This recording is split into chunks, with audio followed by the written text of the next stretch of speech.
नमस्कार श्रोताओं, आप सुन रहे हैं एक विशेष प्रेरणादायक एपिसोड जिसमें हम जानेंगे एक ऐसी किताब के बारे में जिसने लाखों लोगों की सोच बदल दी है। एज अ मैन थिंकeth, यानी जैसा मनुष्य सोचता है वैसा ही वह बनता है। इस पुस्तक को 1903 में लिखा गया था, लेकिन इसकी सच्चाइयां आज भी उतनी ही प्रासंगिक हैं। लेखक जेम्स एलन का यह छोटा सा पुस्तकालय जीवन की एक गहरी सच्चाई पर केंद्रित है। आपका जीवन आपके विचारों का प्रतिबिंब है। तो आइए चलते हैं इस विचार यात्रा पर। भाग 1, विचार। आपके जीवन के निर्माता जेम्स एलन हमें बताते हैं कि मनुष्य वही बनता है जैसा वह सोचता है। हमारा चरित्र, हमारी आदतें, हमारा भाग्य, सब कुछ हमारे विचारों से ही निर्मित होता है। जैसे किसान खेत में बीज बोता है और वही फसल काटता है, वैसे ही हम जो विचार बोते हैं वही जीवन में फल बनकर आते हैं। अगर आप सकारात्मक, साहसी और उच्च सोच रखते हैं तो आपका जीवन वैसा ही ऊंचा और सुंदर बनेगा। लेकिन अगर आपके विचार डर, ईर्ष्या, आलस्य या क्रोध से भरे हैं तो आपके जीवन में भी संघर्ष और असंतोष होगा।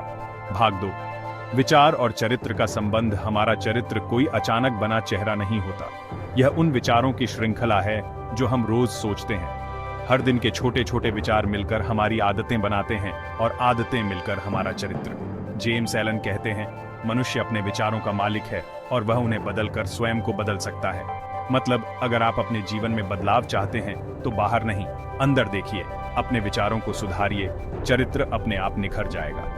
भाग 3, विचार और परिस्थिति। लेखक कहते हैं कि आपकी परिस्थिति आपके विचारों का प्रतिबिंब है। अगर आप सोचते हैं कि मेरे साथ हमेशा बुरा होता है तो वैसा ही होता जाएगा। लेकिन यदि आप सोचते हैं हर चुनौती मुझे मजबूत बनाती है तो वही परिस्थितियां आपको ऊपर उठाने का माध्यम बनेंगी। भाग 4, स्वास्थ्य और सोच। जेम्स एलन ने स्वास्थ्य और विचारों के संबंध को भी बखूबी समझाया है। अगर आप लगातार चिंता करते हैं, तनाव में रहते हैं या डरते हैं तो ये नकारात्मक विचार आपके शरीर पर असर डालते हैं। इससे रोग आते हैं, ऊर्जा घटती है और जीवन थका हुआ लगने लगता है। लेकिन यदि आप उत्साही, शांत और संतुलित सोच रखते हैं तो शरीर भी स्वस्थ रहता है। मन की शांति शरीर की शक्ति बन जाती है। भाग 5, उद्देश्य की शक्ति। विचार शक्ति है, लेकिन दिशा के बिना वह बिखर जाती है। इसलिए लेखक कहते हैं कि सोच के साथ उद्देश्य यानी लक्ष्य जरूरी है। जब आप अपने जीवन का उद्देश्य तय करते हैं तो आपके विचार उसी दिशा में काम करने लगते हैं। और जब विचार केंद्रित होते हैं तो उनमें चमत्कारी शक्ति आ जाती है। जिस तरह सूरज की किरणें जब लेंस से होकर एक बिंदु पर केंद्रित होती हैं तो अग्नि बन जाती हैं, वैसे ही एक स्पष्ट उद्देश्य आपके विचारों को शक्तिशाली बनाता है। भाग 6, उपलब्धि और स्वामी भाव। मनुष्य स्वयं अपनी तकदीर का मालिक है। यह लाइन इस पुस्तक की आत्मा है। जेम्स एलन हमें यह याद दिलाते हैं कि कोई और हमें रोक नहीं सकता जब तक हम स्वयं को न रोकें, और कोई हमें उठा नहीं सकता जब तक हम खुद उठना न चाहें।